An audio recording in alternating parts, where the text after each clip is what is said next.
Sí, ya se escucha. Bien, buenas tardes, ¿cómo están? Espero que bien. Como les dije la anterior semana, la práctica ya ha salido y espero que ya la estén practicando. Hay algunas cosas que todavía tenemos que avanzar. Yo creo que lo vamos a hacer en el transcurso de esta semana. El día jueves, indefectiblemente, vamos a fijar la fecha del examen para que todos estemos listos, ¿no? Porque no vamos a retrasarnos mucho, puesto que ya están concluyendo los exámenes de segundo parcial. El día de hoy voy a repetir lo que hice el sábado, así que los que hayan asistido el sábado no están obligados a quedarse. Básicamente se van a aburrir, ¿no? Porque voy a repetir tanto la explicación de los tres protocolos como el ejemplo de OSPF que hicimos. Así que si quieren quedarse no hay problema, pero por si acaso les advierto, voy a repetir lo que hice el sábado, entonces depende de ustedes, ¿no? Bien, voy a empezar a compartir pantalla.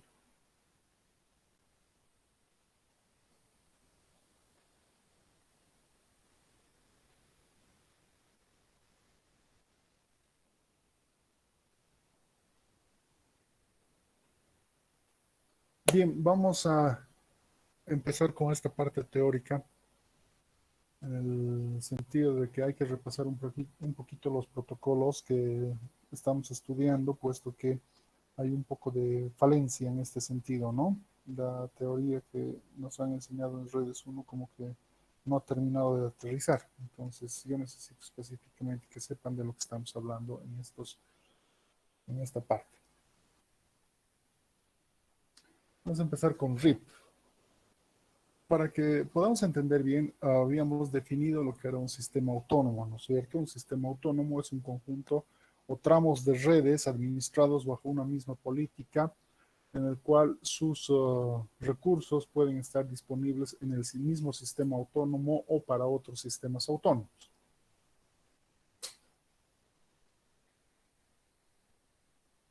Los sistemas autónomos evidentemente se tienen que intercomunicar entre sí, pero eso no significa que deben de tener la misma tecnología o el mismo protocolo para interconectarse. En todo caso, los sistemas autónomos, como lo dije hace un momento, tienen su propia política de administración y sus propios recursos, pero deben interconectarse a otros sistemas autónomos. Entonces nos fijamos que hay un tramo que está en RIP, otro tramo que está en OSPF, pero están interconectados por routers que están con BGP, ¿no es cierto? Entonces BGP por excelencia es el protocolo que se utiliza para WANs, básicamente ISPs, ¿no? Entonces los ISPs son los que generalmente se interconectan con BGP. Los tramos de redes internos a los que maneja cada sistema autónomo pueden estar en cualquier tipo de tecnología o protocolo. Eso no va a interesar mucho. Lo que sí va a interesar es que esa tecnología sea compatible y se pueda compartir con el ISP. De esa forma, entonces, los ISPs pueden ser Comteco, Entel o los carriers, que como por ejemplo AT&T o Nortel Telecom o MacAndrews o cualquiera de los internacionales que hay que realicen ese trabajo, generalmente van a estar conectados a través de BGP a nuestros ISPs locales, ¿no? O sea, Entel, Comteco y ese tipo de cosas. Existen dos versiones de RIP. Bueno, en realidad ya existen tres versiones. La RIP 1, la RIP 2 y la RIP ENG para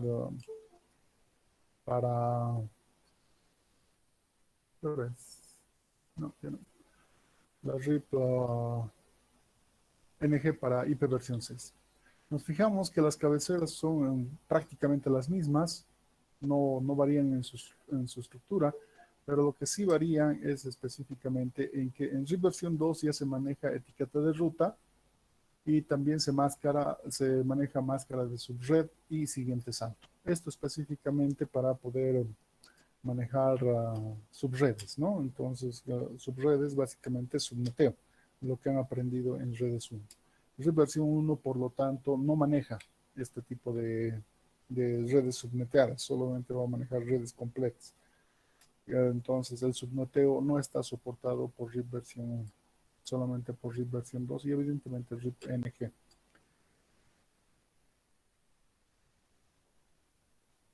Dentro de las cabeceras que se manejan en RIP versión 2 están las de comando, la de versión, familia de direcciones, autentificación y tipo de formato de la autenticación. Estamos hablando específicamente aquí no de los paquetes que estamos enviando de los usuarios. Estamos enviando aquí mensajes de actualización entre los routers para saber qué rutas están caídas, qué routers están caídos, qué rutas están actualizadas, están actualizados, qué routers están actualizados. Todo eso estamos viendo en esto y eso es lo primordial que tenemos que ver, puesto que ya el envío de paquetes ya es subsecuente a esto. Como mencionábamos, RIP versión 2, al poder manejar máscaras de subred, puede manejar VLSM, o sea, Variable Length Submask, o sea, máscaras de longitud de variable. Esto significa subneteo, básicamente, ¿no? Entonces puedo manejar las redes subneteadas o subredes en RIP versión 2. Esto que me permite específicamente, me permite, por ejemplo, manejar de qué router a qué router voy a ir. Entonces, eso se maneja específicamente en la etiqueta de ruta. La máscara de subred y el siguiente salto, evidentemente, nos van a permitir manejar cuál va a ser la ruta virtual que se va a crear. Puesto que si quiero llegar de la A al C, entonces estoy obligado a pasar por el router B, pero mi ruta virtual especifica que yo quiero llegar de A a C. Entonces eso me va a permitir manejar con la etiqueta de ruta y el siguiente salto. Entonces, lo cual hace a RIP versión 2 mucho más eficiente en este trabajo. La máscara de subred específicamente nos va a permitir crear la ruta en el sentido de que va a manejar todos los routers que están inmersos en la ruta virtual debido justamente a la parte en la que yo puedo hacer subredes, ¿no? Entonces, con eso, entonces la máscara de subred nos permite específicamente hacer este trabajo. El temporizador. Todos los mensajes de los que estamos hablando, repito y recalco, no estamos hablando del payload, no estamos hablando de la información, estamos hablando específicamente de los mensajes de actualización que se envían los routers para poder hacer la convergencia y la actualización de las rutas y los routers conectados. Entonces, los routers se envían mensajes de actualización cada 30 segundos. Estos mensajes van a permitir saber si se han incrementado rutas o se han incrementado routers, rutas y routers, ¿no? Hago referencia específicamente para que se entienda de ambos lados, porque puede ser de que a un router no esté aumentando a la red un router, sino que a un router específicamente uno de sus puertos lo activo para que se conecte a otro. Entonces, fíjense, estoy incrementando una ruta. Pero puedo añadir un nuevo router, entonces ahí sí sería la actualización de un router. Entonces, todo esto es a través de sus mensajes. Estos mensajes se envían cada 30 segundos. Si al cabo de los 30 segundos un router no envía su mensaje de actualización, entonces se lo desactiva pasados los 30 segundos, pero no se lo quita de las tablas y se le da 180 segundos de tiempo de desactivación. Esto significa que a los 180 segundos, como voy de hora, 13:00, estoy bien. A los 180 segundos,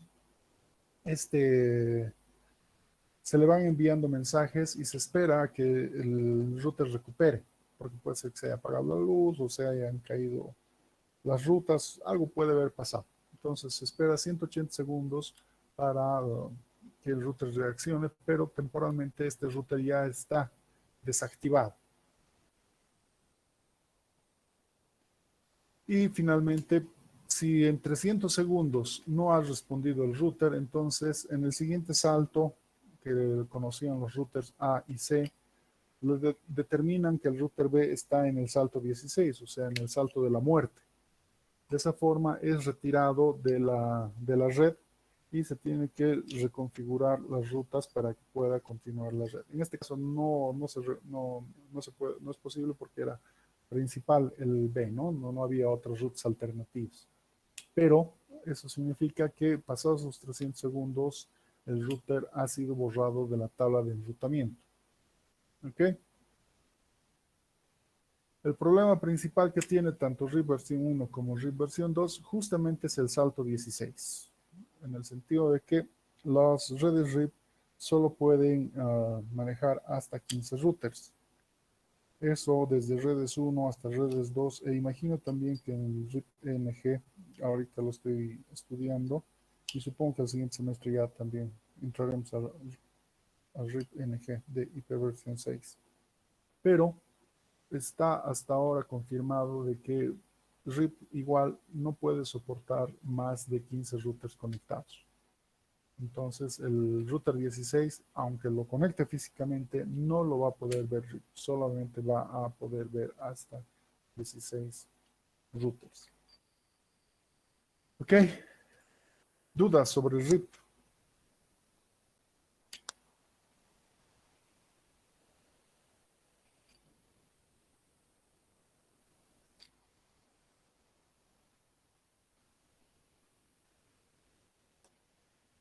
No hay dudas, perfecto. Continuamos, OSPF. OSPF. Este ampliamente es el router por excelencia de de todas las redes. Todo el mundo utiliza esto y es inclusive en la currícula de Cisco ya se habla muy poco de RIP, del NetACAT, los que están haciendo la certificación Cisco seguramente podrán dar fe. Se habla más de OSPF que de RIP. RIP ya casi muy poco se está utilizando. Obviamente se utiliza en redes pequeñas, pero por excelencia todos prefieren utilizar OSPF debido a que no tengo los problemas que tengo en RIP, puesto que en RIP yo me manejo como métrica el número de saltos, ¿verdad? Pero ¿qué pasa si entre el número de saltos hay rutas que están sumamente sobrecargadas o que son muy lentas? Entonces, ese tipo de análisis no los hace RIP, los hace OSPF. Seguramente ustedes recordarán que en redes 1 se les ha enseñado también a hacer los cálculos para poder determinar el estado del enlace de una ruta OSPF, ¿no es cierto? Entonces, OSPF, su principal característica, parte de que puede manejar N routers, es que puede revisar el estado del enlace para ver si está lento, si está sobrecargado, si tiene mucha latencia y un montón de cosas más. Eso es lo que lo hace por excelencia el router favorito, el protocolo favorito para poder configurar las redes con uh, las redes enrutadas, ¿no? Y obviamente es la cantidad que puede manejar. La teoría nos dice que hasta 400 routers puede manejar OSPF. Eso habría que comprobarlo algún momento. Yo no lo he podido hacer hasta ahora. Debido a que puede hacer esos análisis de cálculos del estado del enlace de sus rutas conectadas, de sus puertos conectados, la velocidad de convergencia es mucho más rápida. Usted está observando, por ejemplo, que hay un par de rutas que desaparecen. Entonces, si desaparecen o se caen, esas rutas ya no pueden ser utilizadas. Entonces, la velocidad de convergencia se refiere justamente a eso, que se actualiza, que esas rutas ya no están disponibles, entonces se hace el recálculo para ver rutas alternativas para ver. Eso justamente es la velocidad de convergencia, para que se pueda reactivar o redireccionar las rutas y no tener que depender de las que ya se han caído. Esto específicamente en laboratorio nosotros lo veíamos cuando hacíamos una práctica y desenchufábamos uno de los cables y veíamos cuánto tardaba en reaccionar. En RIP tarda un poquito, pero en OSPF es casi instantáneo. Básicamente dos replies que se pierden y ya la red nuevamente está conectada. O sea, prácticamente no ha tardado nada. El usuario ni se entera que se ha ha habido una desconexión. También tiene soporte BLSM, vale decir que puede manejar submáscaras. Entonces, si puede manejar submáscaras, entonces puede manejar subredes, ¿no? El tamaño de la red, como ya lo había mencionado, la teoría indica que puede manejar hasta 400 routers. Eso personalmente yo no lo he podido comprobar hasta ahora porque no me alcanzó la RAM, ni tampoco tengo 400 routers físicos para hacerlo, ¿no? Entonces, no queda más que creerle a la teoría en este punto. Otra de las principales características de OSPF es la agrupación en áreas o en miembros. ¿Eso por qué? Porque justamente delimita el dominio de coalición. Entonces, las redes no van a estar mezcladas perdón, no van a estar integradas en una sola red compartiendo el dominio de coalición, porque si ya estamos viendo que pueden manejar hasta 400 routers, sería increíblemente lento, ¿no? Entonces, por eso OSPF tiene un gran potencial en esto, de que yo puedo separar los tramos de redes en diferentes áreas. Esto específicamente lo podemos observar en uno de los ejemplos más clásicos, que sería un banco, en el cual un banco, digamos, el banco mercantil, que tiene varias sucursales a nivel nacional. Pero obviamente estas sucursales van a estar interconectadas y van a manejar más de 15 routers. Por lo tanto, tengo que utilizar OSPF en lugar de RIP. Pero también me daré cuenta de que tienen muchas sucursales en cada ciudad. Entonces, yo podría hacer un área para cada departamento y un área troncal o el área cero, que es la que va a incluir a todas las áreas para su control. Y obviamente el área cero estará en la central principal del banco, ¿no? Y cada central departamental manejará cada una de las áreas y cada una de las áreas podrá manejar el número de sucursales y cajeros automáticos que tiene cada ciudad y cada pueblo y cómo esté distribuido, ¿no? Entonces, esa es una de las principales ventajas de OSPF, que puede agrupar en diferentes áreas los diferentes tramos de red que podamos tener con nuestra red enrutada. Las topologías que se pueden realizar en la conexión de routers es específicamente y soporta cualquiera de ellas. OSPF puede soportar una conexión punto a punto, puede soportar una red de bus o también puede soportar token ring, las topologías que ustedes han estudiado en redes 1. No es que generalmente me preguntaba, ¿no? Estas tecnologías se han muerto con las redes antiguas porque ahora ya no se hacen. No, la topología es la forma de interconectar, no es que es la forma que se interconectaba una específica tecnología, ¿no? Entonces, simplemente la forma en la que yo puedo conectar en bus, puedo conectar en anillo, o lo clásico, puedo conectar en estrellita o malla. Malla es generalmente por excelencia lo que se utiliza en, en redes enrutadas, o árbol también, para jerarquizar, ¿no es cierto?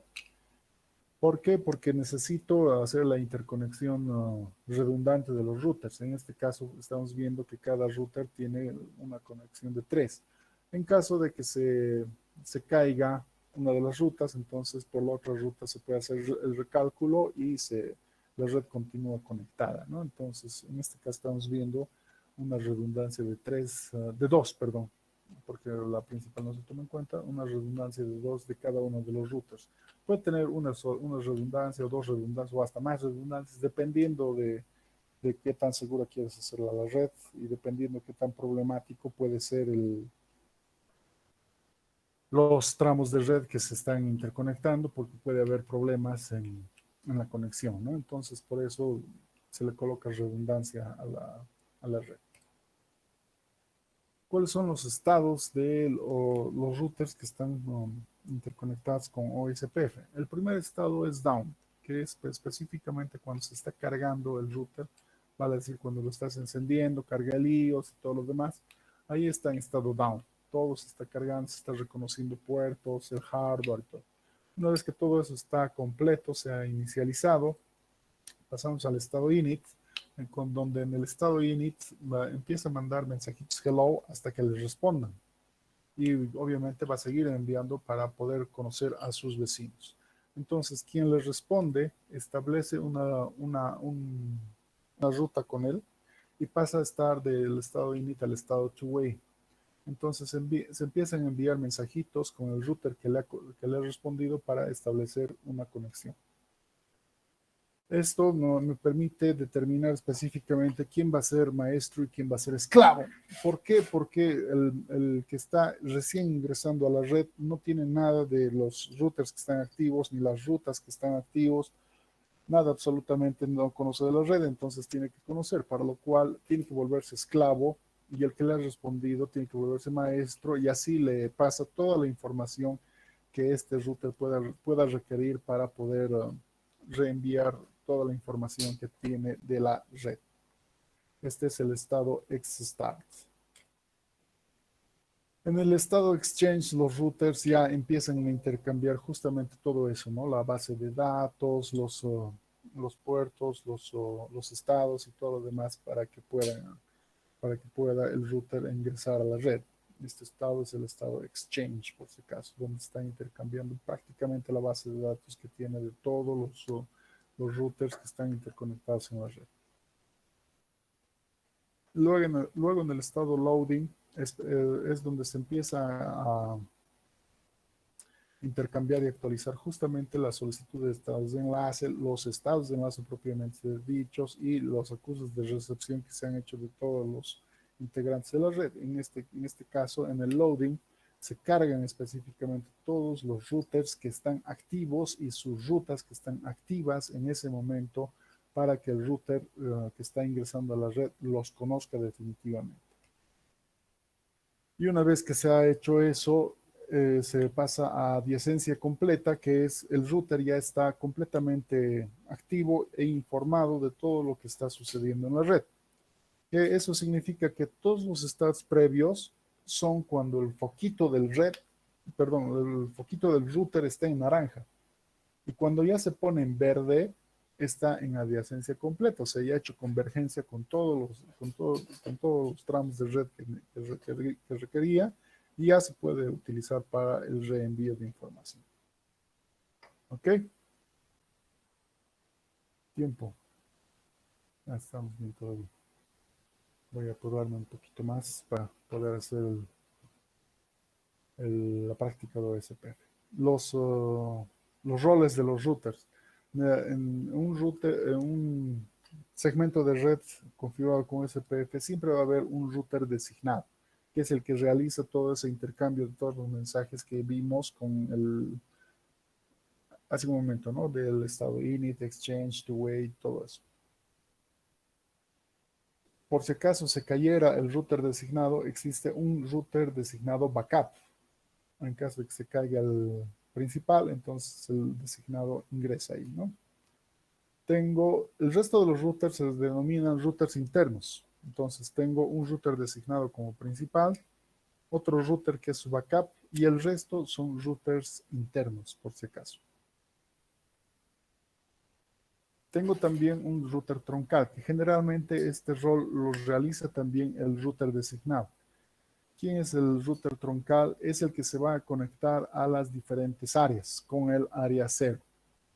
Entonces, mis routers troncales en este caso son los que se están conectando entre las diferentes áreas. Fíjense que siempre las áreas se conectan al área 0 y no se conectan entre áreas. Ya fíjense que no hay área 1 conectado al área 2, sino que todo se conecta a través del área 0. El router que realiza esa conexión específicamente hacia el área 0 es el router de borde de área, que como les dije es generalmente el router designado. Si tengo más infraestructura, o sea, tengo más routers, entonces sería preferible que no sea el router designado quien haga este trabajo. pero si no tengo mucha infraestructura, o sea, si no tengo muchos routers, entonces no hay mucho problema que el router designado trabaje también como router de borde de área. El router de frontera estamos viendo que es específicamente el que se va a conectar a otra tecnología, que generalmente esto es el router del área 0. O sea, el área 1 y el área 2, como veíamos, no se van a interconectar hacia otra tecnología, solamente se van a conectar entre OSPFs. Pero obviamente para que este sistema autónomo con OSPF pueda intercambiar información con otros tramos de redes que están en otros sistemas autónomos, yo tengo que hacerlo a través de otra tecnología. Entonces, generalmente mi router de frontera va a ser el router del área 0, que va a estar configurado con OSPF y con otro protocolo. Estamos viendo en este caso que el router de frontera, el superior, está configurado con RIP, porque tiene que entender a todos los routers con RIP, pero para conectarse a la red que está conectada con OSPF, lo hace a través de BGP. Entonces, eso hacen los routers de frontera. Y estos son los tipos de mensajitos que se intercambian en los diferentes estados. Entonces, no hay mucho problema al respecto. Si quieren, le pueden sacar un screenshot, pero yo obviamente no se los voy a leer, ¿no? Es leer simplemente qué es y cada uno de lo que intercambia en cada uno de los mensajitos, por si acaso. Bien, dudas en OSPF. Estoy corriendo porque tengo que hacer el ejemplo de los OSPFs en routers, ¿no?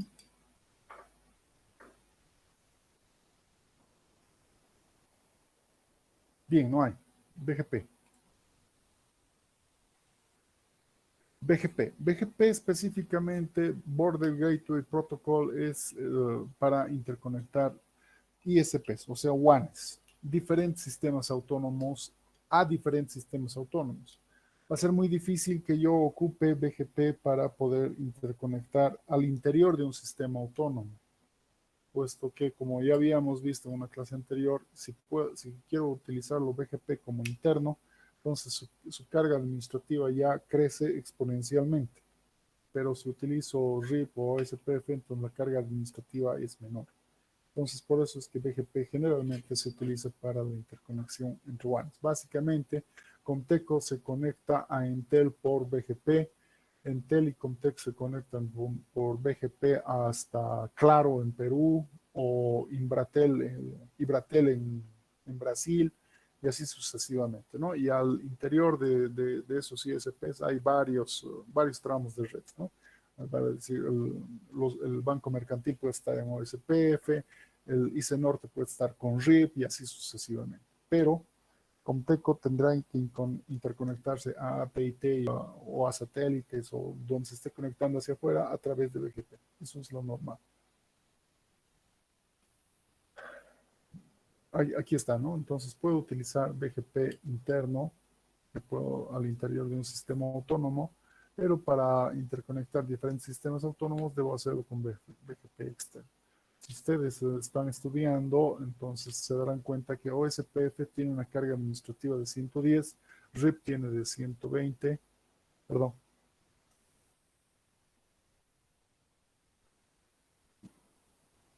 y BGP interno tiene una carga de 160. Eso significa que no vale la pena que yo utilice BGP interno. ¿Por qué? Porque le estoy dando una carga administrativa muy pesada y eso va a hacer que mi red sea despreciada al momento de interconectarse. ¿Por qué? Porque va a tener una carga administrativa mayor.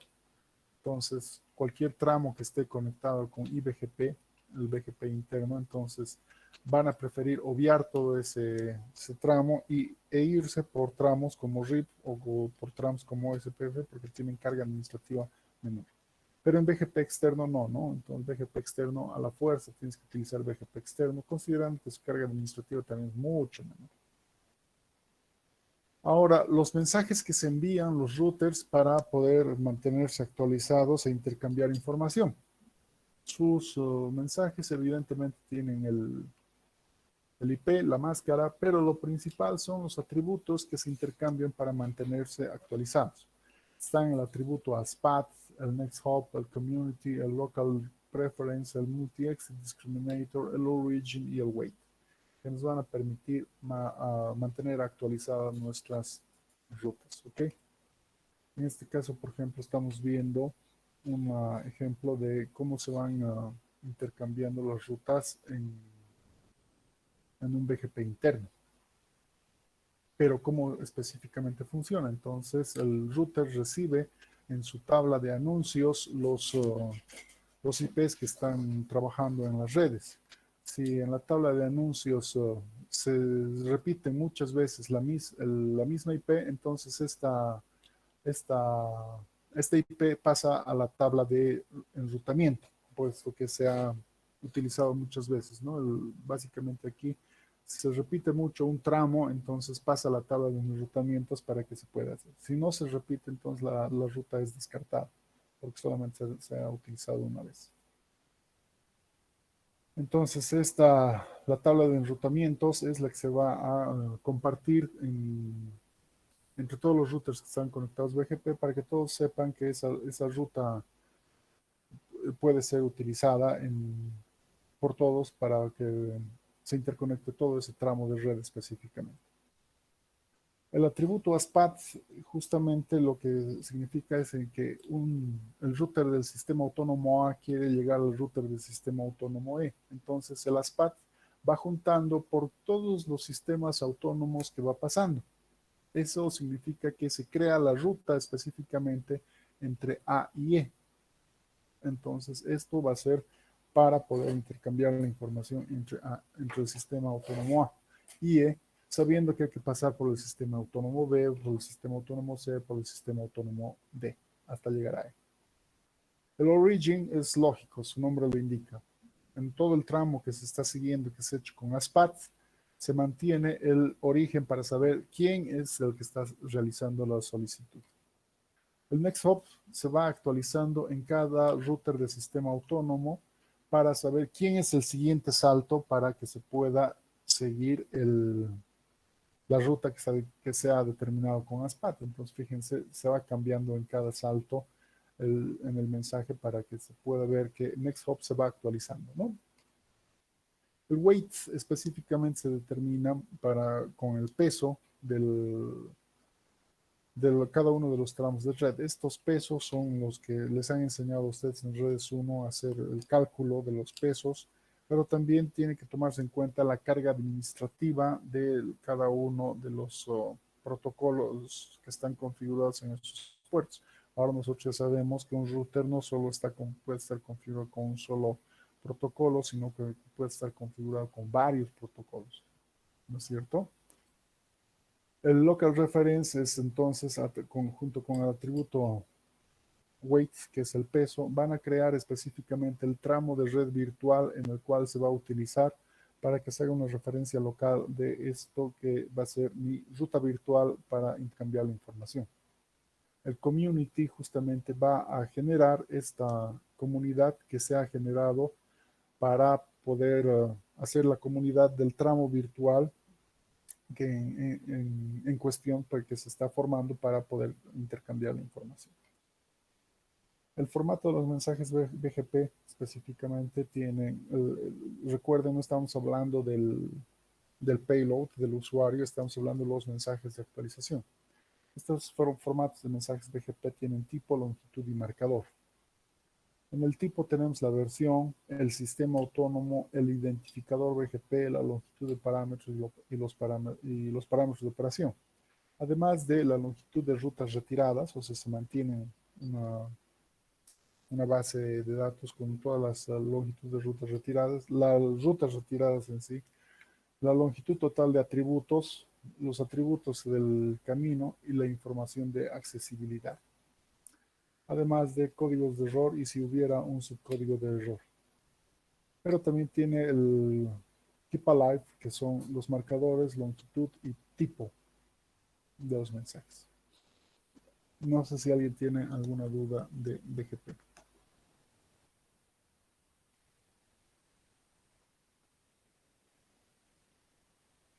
Ninguna. Perfecto. Entonces vamos a ahora hacer como ya habíamos hecho RIP, ahora vamos a hacer OSPF. Entonces abrimos nuestro Winbox y voy a abrir específicamente también el PuTTY Portable. ¿Dónde está el PuTTY portable? Aquí lo tengo.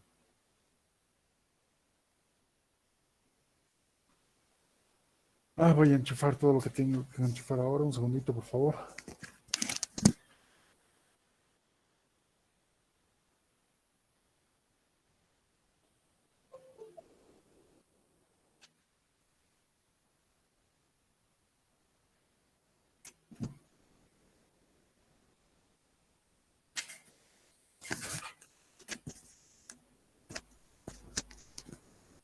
A ver dónde está el cable de consola.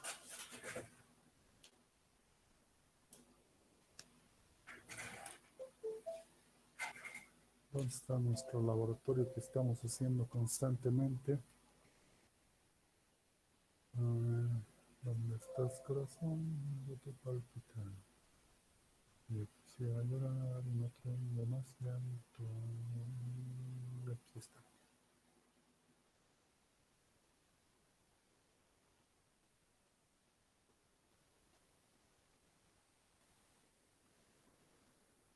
Estamos haciendo esto, ¿no? Ahora lo vamos a hacer con OSPF específicamente. ¿Dónde está nuestro Winbox? Aquí está. Aquí vamos a dejar Winbox. Este portable también lo vamos a dejar por aquí, pero primero hay que configurar. Entonces me voy a serial en el COM3 para escuchar. Open. Me sale mi consola. La consola la vamos a dejar por aquí. Y para que ustedes puedan ver, vamos a cambiarle el tipo de letras. 18 es por excelencia el que utilizamos, porque se puede ver bien, creo, ¿no? Ya está. Entonces, este lo vamos a dejar aquí y listo. Entonces empezamos por el MikroTik 1. En este caso está en el MikroTik 2. Me voy a conectar y lo voy a dejar reiniciando. Porque debe tener varias configuraciones todavía. Entonces me voy a Terminal, System, Start, Backup, Yes, no default, Yes. Vamos a ver si listo, está reiniciando. Y mientras reinicia, me voy al router 1. Ay, mi cámara web casi se cae. Listo. Que me entregue exactamente. Nos conectamos. Aquí hay varias cosas y los reseteamos también, ¿no?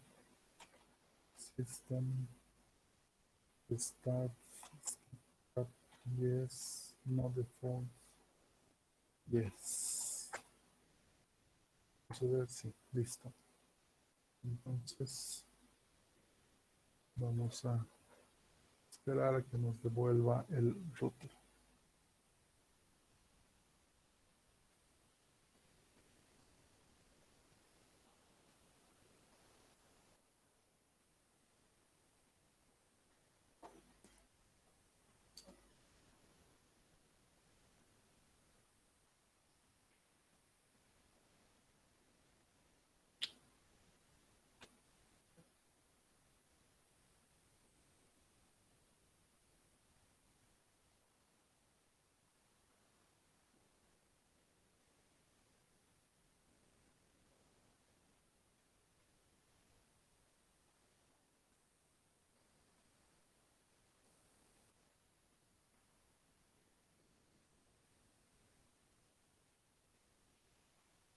Ya nos ha devuelto, entonces entramos, clic en su MAC address, conectar,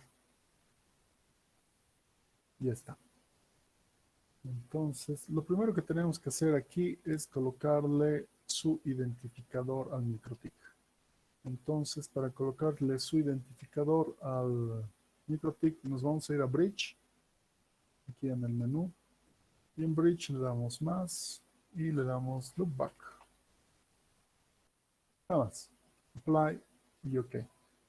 Luego, como siempre, nos vamos a IP, addresses, y nos fijamos que este es el 10.0.0.1 en el Ether 4. Entonces eso ya lo sabemos prácticamente de memoria. 10.0.0.1 barra 24 en el Ether 4. Apply y OK. Pero ahora, como hemos creado un loopback para su identificador, le vamos a poner el 1.1.1.1, que va a ser red única, por eso no le vamos a poner máscara. Y esto va a estar para el loopback. Y eso le va a dar su identificador a este router. Entonces le doy Apply y le doy OK. Luego me voy específicamente, como ya le he configurado sus IPs, me voy a Routing. Routing, me voy a OSPF. Y en OSPF específicamente me voy a instancias, a la instancia por defecto. ¿Por qué? Porque en la instancia por defecto tengo que colocarle el identificador del router, que es justamente el loopback que he creado. Pero el loopback no lo puedo escribir como loopback, me está pidiendo un IP. Entonces justamente para eso es el loopback que hemos creado con el 1.1.1.1. Y luego le digo que puedes redistribuir RIP, BGP, OSPF, cualquiera. Pero yo, para evitarme hacer todas estas configuraciones, le voy a decir que redistribuya todas las routes que tiene conectadas a este router y ya. Entonces le digo redistribute connected routes as type 1 del tipo normal y listo. Apply y OK. Y como ya hemos puesto las instancias de OSPF, ahora lo único que tengo que hacer es publicar la red en network. Entonces le doy más y aquí publico la red que está manejando este router, el 10.0.0.0 barra 24, y aquí le digo el área específicamente. Puedo crearme varias áreas, porque hemos visto que OSPF puede manejar varias áreas, pero lo voy a dejar aquí en el backbone, que para MikroTik el backbone es el área 0. Entonces lo dejo tranquilamente en backbone, apply y OK. Y ya está. Ya he concluido el router 1. Ahora me voy al router 2, que va a ser el Cisco. Entonces el Cisco en su fase Ethernet 0 va a estar conectado a la red 10 y en su serial va a estar conectado a la red 20. Eso es suficiente.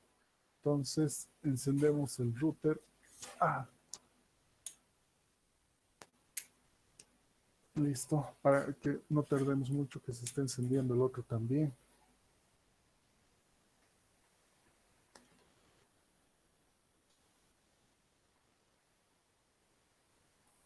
Y esperamos un poquito.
Inicializar el cuadro de diálogos, no. Terminar, autoinstall, sí. Listo. Y que me entregue mi prompt.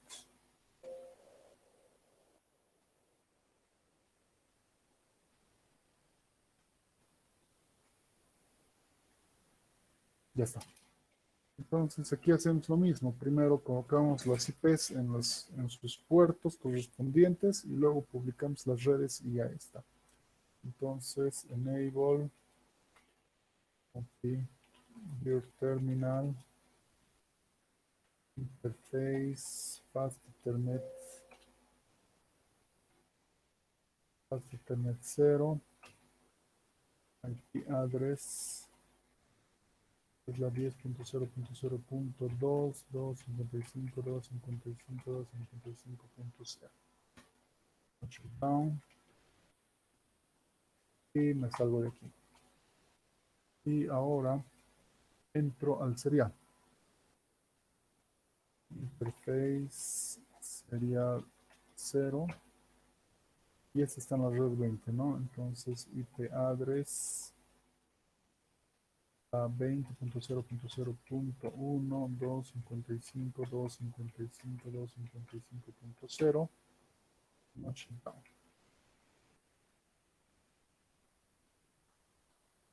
Y con eso estaríamos concluyendo específicamente el serial. Y ahora lo único que nos queda es publicar las redes.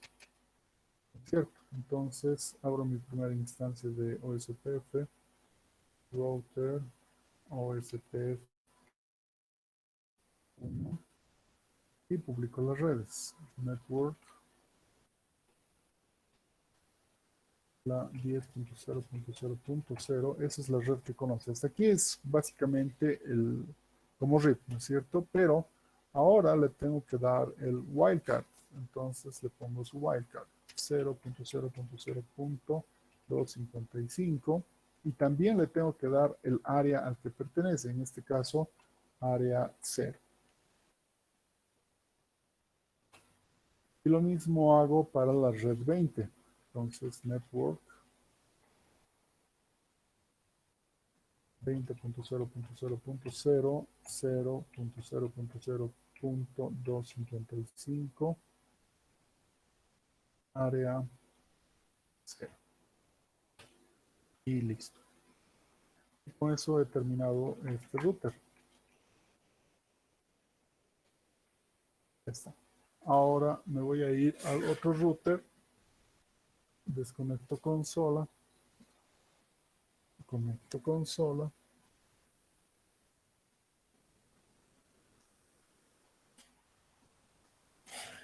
Molesto para ver si está. Sí, ya está el router activo. Entonces, enable. Seguro que ver con qué interfaces estoy trabajando. Show interfaces. Efectivamente tengo un Fast Ethernet 0, el serial 0. Sí, estoy en el 2600. Tiene varios seriales. Entonces, para este, configure terminal. El Cisco 2 está en la red 20 y en la red 30. Entonces, en su serial se va a configurar a la red 20 y en su Fast Ethernet se va a configurar a la red 30. Muy bien. No, este no. Este es.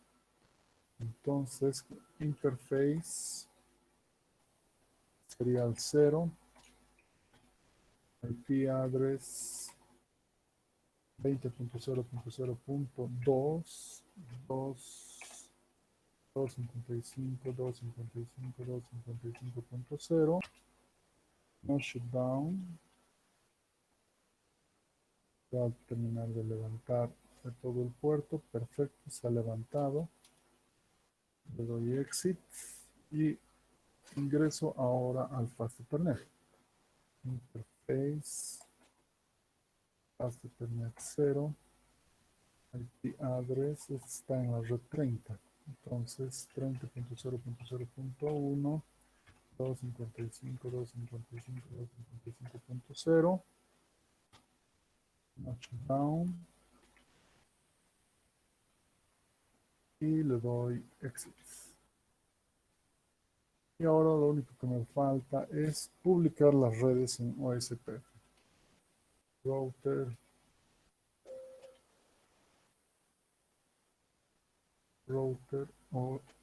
OSPF, instancia 1. Y publico las redes. Network 20.0.0.0. Wildcard 0.0.0.255 área. Área 0. Lo mismo para la 30. Network. Network 30.0.0.0. Wildcard 0.0.0.255 área. Área 0. Y con eso he concluido el 2600. Y ahora me paso al último microtik. El último microtik, entonces, como estoy en el primero, desconecto y me paso al microtik. Listo, se ha desconectado y ahora me está pidiendo específicamente cuál. Ya me ha entregado el otro microtik. Clic en su MAC address, connect.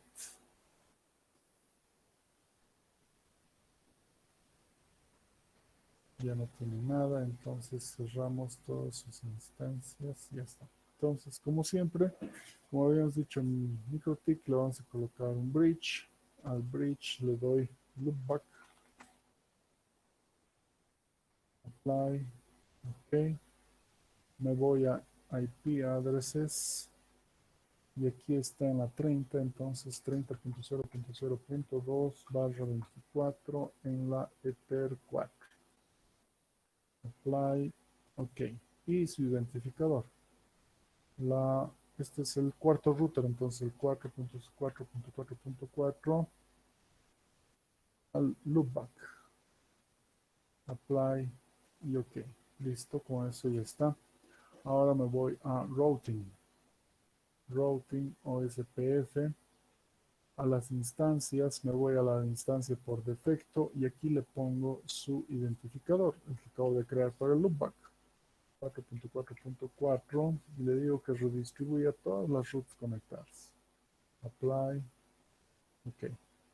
Y luego me voy a Network y aquí le digo que va a estar publicada la 30.0.0.0/24 en el backbone. Si quiero más áreas, aquí hay áreas, ¿no? Áreas, rango de áreas y todo lo demás. Apply. Ok. Y con eso ya debería estar. Me voy a IP. Routes. Esperamos a que se actualice. Y ahí está. Se ha actualizado todas las rutas que están dentro de la red. Fíjense, estoy conectado por un protocolo dinámico activo, dinámicamente conectado, o sea que yo en este router estoy conectado físicamente a la red 30.0.0.0, que es alcanzable por el Ether 4, distancia administrativa 0, entonces significa que efectivamente estoy conectado.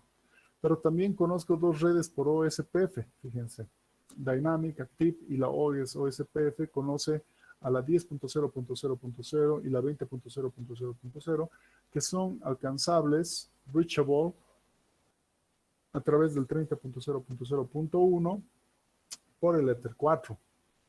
Y ambas tienen distancia administrativa de 110, fíjense. Pero aparte de eso me da la información de que estoy conectado al 4.4.4.4, que es un loopback.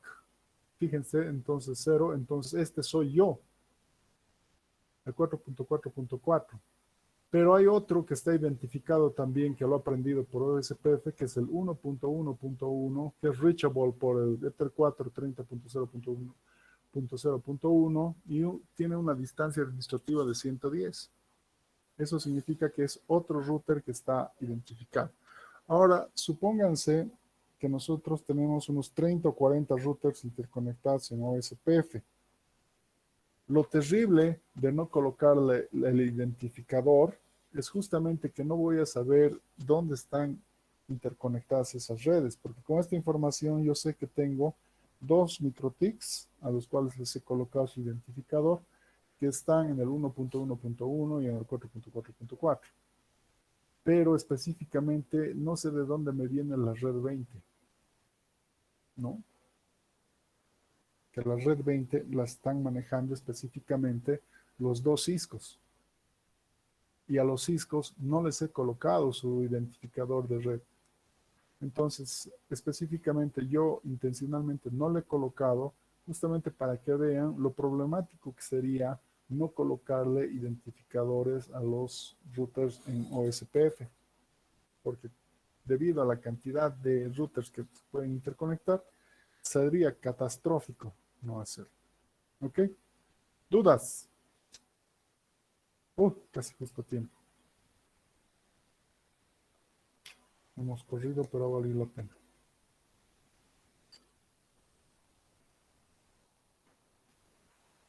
¿Alguien tiene alguna duda? Oye, yo tengo una duda. Cuando, por ejemplo, me dicen en la vida real, tienes, vamos a utilizar la red tipo C con 192 y hay que dividir subnetting, digamos, para 100, para 20 y para 50, digamos. Entonces, tipo C, ¿no ve? Entonces yo ya sé ya que eso hay que ordenar de mayor a menor, subnetear, ¿no ve? Exacto. Pero cuando 192 me dan y el siguiente número y el siguiente número, ¿lo puedo inventar yo? O sea, te han dado el 192. Exacto, solo eso. Pero Solo, hay el segundo y tercer octeto, porque se supone que como es tipo C, solamente voy a tener 255 hosts. Ya, aquí Entonces, estamos manejando un poquito mal el concepto. Si te están dando una clase C, tienen que dar los 3 octetos. Si te van a dar una clase A, te van a dar el primer octeto. Una clase B, el primer y el segundo octeto. Clase C, primer, segundo y tercer octeto. ¿No? Eso es, para eso manejamos las clases. Que hemos visto específicamente, bueno, no lo hemos visto conmigo, pero han debido ver en redes 1 que las super redes son generalmente clase A, clase B, que son las que se pueden manejar millones de hosts, que esas son las que se van utilizando entre los diferentes ISPs y los diferentes carriers. Y para nosotros específicamente están las clases C. Por eso, cuando tú contratas un IP público, no te dan un 20 o un 30 que es clase A, o un 120, 110 que es un clase B, no te dan esos IPs. Por ejemplo, aquí en Bolivia los IPs públicos que nos dan son los 200 y algo, 270, por ejemplo, el 270, 200, perdón, el 200.70.78 y un número más que puede ser cualquiera, te dan ese IP como público. Entonces, a ese IP le haces NAT para toda tu red, para que toda tu red salga a través de ese, ¿no es cierto? Ahora, de que lo puedes subnetear ese IP, evidentemente podrías subnetearlo, pero no vale la pena. Mejor lo mantienes como IP público específicamente en tu router principal, en tu router de borde de área, y toda tu red interna ya le colocas un 192 o un 170, que son los IPs que son para privados, y se subnetea hacia tu IP público. Ahora, si específicamente te entregan como vas a hacer un ISP y te entregan un IP de 3 octetos, ahí sí ya tienes los 255 hosts que se van a configurar hacia tus demás routers, a tus demás tramos de routers internos, ¿no es cierto? Entonces ahí ya sí ya lo puedes subnetar. Por ejemplo, yo me pongo a pensar de que voy a crear un nuevo país y me van a entregar qué sé yo, el 200.80.80. Entonces me han entregado un clase C y tengo 255, pero yo tengo que repartir eso para todo mi nuevo país. Entonces, digamos, voy a tener un departamento muy grande y otros dos departamentos muy pequeñitos. Entonces, para el grande le asignaré unos cuantos más hosts que para los pequeñitos, como por ejemplo se asigna más a Santa Cruz que a Tarija o que a Pando, ¿no es cierto? Entonces, en ese sentido, lo voy a subnetear de esa forma. Ahí sí subneteo para que, digamos, Pando agarre solamente unos 10 IPs y Santa Cruz agarre por lo menos unos 100. Y así voy jugando específicamente. Ahora, ¿esto lo hago para LANes? No. Por eso, como les dije en anteriores clases, no estamos haciendo redes LAN, estamos haciendo redes WAN. LAN, ustedes se han hecho en redes 1. Entonces, nosotros vamos a hacer específicamente para interconectar diferentes tramos de redes. Por eso, en su práctica, ustedes han visto que les he colocado diferentes tramos de redes, y en el examen seguramente les saldrá un IP y ustedes tienen que subnetear ese IP, pero no van a subnetear para las PCs. Tienen que subnetear para que les alcancen los routers que van a ingresar a esa red. No sé si ha sido claro.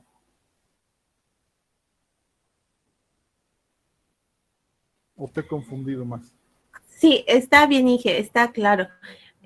Un ejemplito más, por favor. Digamos que tengo ya la clase tipo C y tengo que repartir a 2 computadoras, 2 Pando, 2 Cobija y, perdón, 2 Pando, 2 La Paz y 2 Cochabamba, digamos.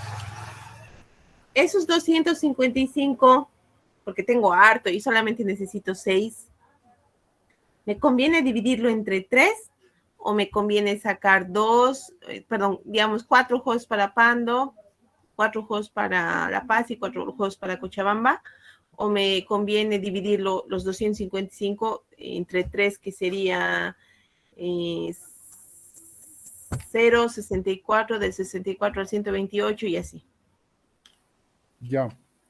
Bueno, la verdad es que no se subnetea en función del número de hosts que voy a tener. En este caso no estamos hablando de computadores, sino de routers, ¿no es cierto?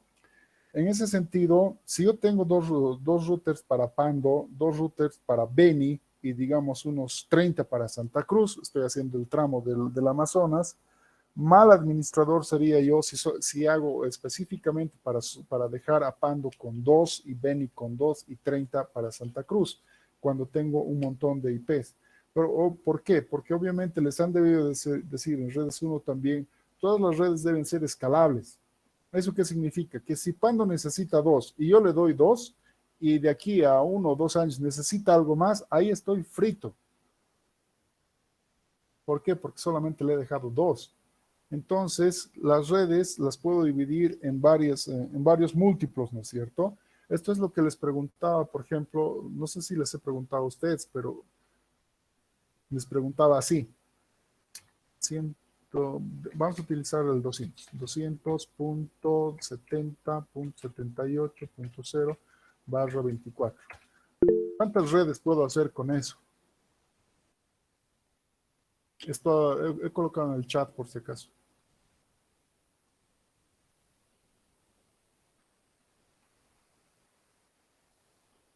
$255. Puedo hacer Perdón, específicamente. host tengo 255. Exactamente. Pero si ahora coloco esto, ¿cuántas redes puedo hacer con eso?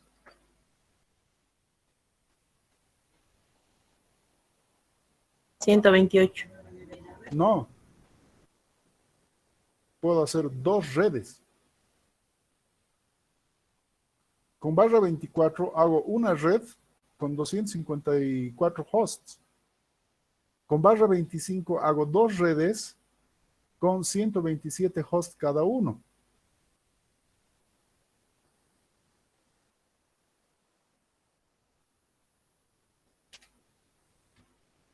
¿Cuántas redes puedo hacer con eso?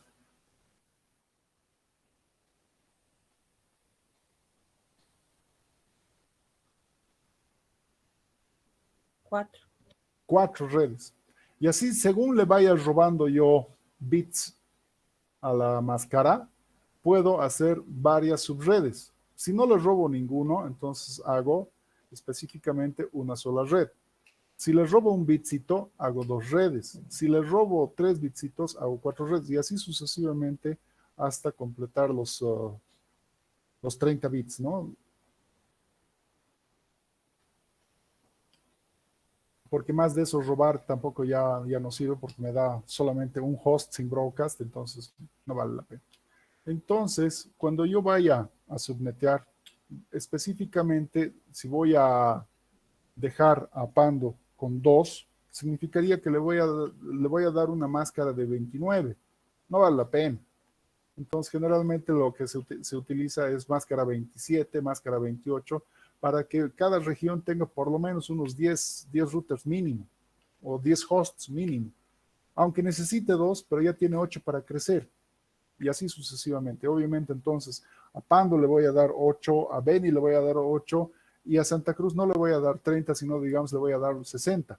Entonces, con eso sigo ensonando con, con el número de hosts que puedo manejar por la IP que me han asignado para que todos puedan crecer escalablemente. Y esto es indefectible, porque ahora con lo que se ha expandido la fibra óptica, las redes están creciendo más y con las móviles más todavía, ¿no es cierto? Entonces, haber pensado que solamente hace unos cuantos años nos hubieran dejado, digamos, a nosotros unos 10 IPs, ya los hubiéramos comido hace ratísimo, ¿no?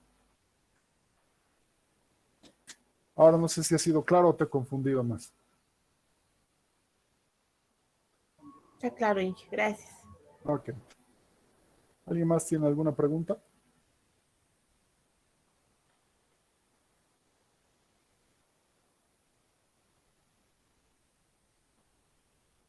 Bien, vayan pensando fecha de examen para el jueves. Por favor, el jueves definimos fecha de examen. Nos vemos. Chau, chau.